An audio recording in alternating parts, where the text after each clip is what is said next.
I started in April '67, and I guess by the end of May, we knew things were going, things were picking up. And I can remember Leela Swift, the director, one of the three directors, and she said, you know, I think we'll go through the summer. I mean, she was amazed at thinking we'd get through the summer of '67. Well, but you know, the irony of this whole thing, Dark Shadows is actually one of the shortest lived soap operas ever.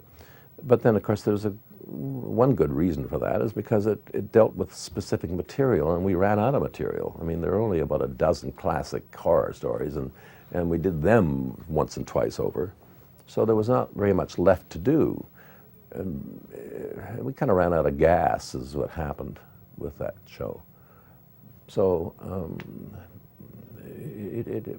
like Guiding Light with my partner, Mary O'Leary, my partner with Clunes Associates, the Reader's Theatre thing, she works over at Guiding Light, and Guiding Light's been on the air since in the 30s. I mean, it's almost 60 years on the air, and it was on a 15-minute radio program.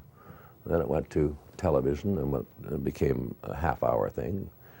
15 minutes probably at the beginning and half hour. Now they're an hour. Now they're, you know, big things. Right.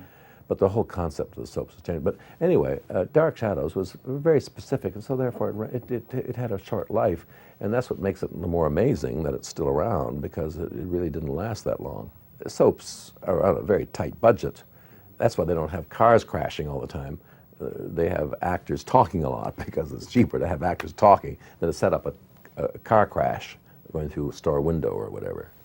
And but Dan did go for these ghost effects, and he was into chroma key a lot. And at that time, you know, this is back, I guess, in the early days. I never thought of ourselves at the time being in the early days of television, but I guess it was. Because it's ABC, the news department were always raising hell with them because they couldn't get these special cameras for their remotes. And the news, it came on at 5 or 6 o'clock, and we were sometimes still taping at 4:30 into 5 o'clock. And they couldn't get this equipment that we were using for all these special effects. And, well, you know, that's all been rectified now, I guess, with everybody has their own sophisticated equipment, but it was very sparing in those days. It certainly got a lot of publicity, I mean, the character Barnabas, I guess, became probably the most talked about character on television. But it was largely the press. The ABC press department went all out with this, and they sent me all over the country with this thing. So there was a lot of ballyhoo. It wasn't all of a sudden. It was all very gradual. I mean, that first day that Dan handed me a bunch of mail was probably the most startling thing, rather than later on when somebody said there were 5,000 letters. I was sort of aware of it at that time, but just to get any letter at all, I thought I was getting my papers, as it were, but I was getting letters from fans. I remember the first person that ever came up to me, it was on the street, and someone lived on 9th Avenue, which was right around the corner from where I lived. And it was a lady, and she said, "I saw your show that day, you're wonderful." And I remember, I'll never forget this lady right around the corner from the studio.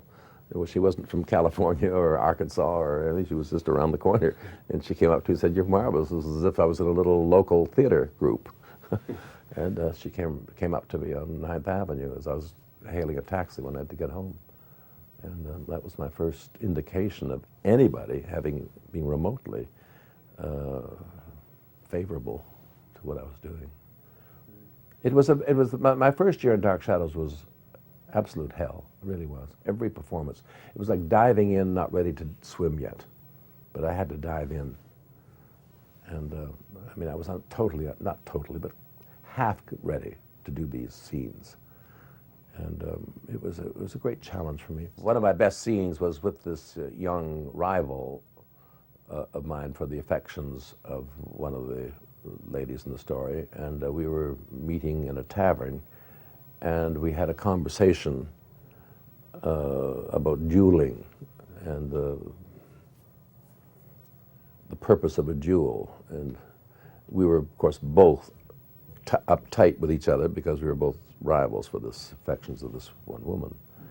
And it was a very edgy kind of scene between the two of us, and we were being very polite, terribly polite, and arguing about dueling and the purpose of a duel, with all of the ominous threats of killing each other behind it all. And of course, me with my superpowers You know, I was always a threat.